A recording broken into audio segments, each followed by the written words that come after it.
বিসমিল্লাহির রহমানির রহিম। আসসালামু আলাইকুম। আশা করি আপনারা সবাই ভালো আছেন। আজকে আমি আপনাদের দেখাবো চিকেন আর ব্রেড দিয়ে খুব মজার একটা পাকোড়া বানিয়ে। এটা বানানোর জন্য এখানে আমি মুরগির একটা বুকের অংশ ছোট টুকরো করে কেটে নিয়েছি। এখানে নিয়েছি ধনিয়া পাতা, 5টা কাঁচামরিচ কুচি, 3টা পেঁয়াজ কুচি, আর এখানে একটা ডিম, আর এখানে 2 পিস পাউরুটি আমি ছোট টুকরো করে নিয়েছি। এখন এর ভিতর দিয়ে দিব আমি 1/2 চামচ পরিমাণ রসুন বাটা, 1/2 চামচ পরিমাণ আদা বাটা, 1/2 চামচের একটু কম দিব আমি জিরা বাটা। জিরা বাটাটা দিয়ে এখন এখানে 1/2 চামচ পরিমাণ দিলাম লবণ, আর 1/2 চামচের একটু বেশি লাল মরিচের গুঁড়া দিব। ঝালটা আপনারা আপনাদের পছন্দ মতো দিবেন।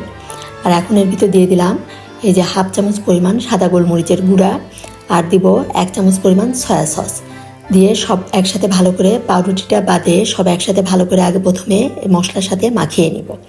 ভালো করে এভাবে মাখিয়ে নিয়ে এর ভিতরে আমি এখন পাউরুটিগুলো দিয়ে দিব।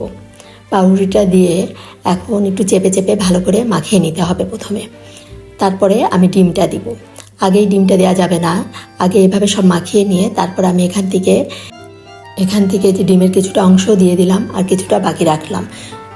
একবারে সম্পূর্ণটা দিলে দেখা যাবে নরম হয়ে যাবে, এই জন্য আমি সম্পূর্ণটা একবার দিলাম না। এখন এটা মাখিয়ে নিলাম। মাখিয়ে নেওয়ার পর যেহেতু আমার ডিমটা বেঁচে গিয়েছে, এই জন্য আমি আরও 1 পিস পাউরুটি দিয়ে বাকি ডিমটাও দিয়ে দিলাম। দিয়ে এখন সব ভালো করে একসাথে মাখিয়ে নিব। এই পাকোড়াটা খেতে কিন্তু খুবই মজা হয়, আপনারা অবশ্যই একবার এভাবে বানাবেন।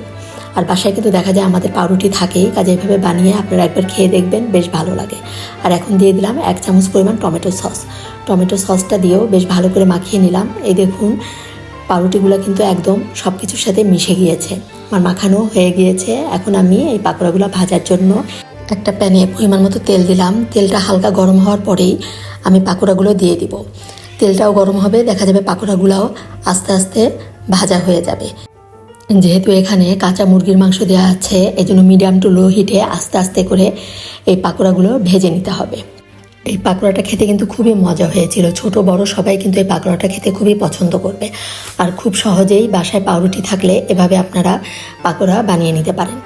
এই যে আমার পাকোড়াগুলো একটু কড়া করেই আমি ভেজে নিয়েছি। এখন আমি পাকোড়াগুলো তুলে নিচ্ছি। তুলে নিয়ে বাকি পাকোড়াগুলোও আমি ভেজে নিচ্ছি। এই পাকোড়ার রেসিপিটি যদি আপনাদের ভালো লাগে, অবশ্যই আপনারা একটা লাইক দিবেন, কমেন্ট করে জানাবেন কেমন লাগলো। আর যারা এখনও সাবস্ক্রাইব করেননি, অবশ্যই সাবস্ক্রাইব করে আমার পাশে থাকবেন। এই যে হয়ে গেল খুবই মজার চিকেন ব্রেডের পাকোড়া।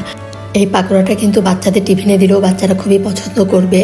আর বিকালের নাস্তার জন্য তো এটা একদম পারফেক্ট একটা পাকোড়া রেসিপি।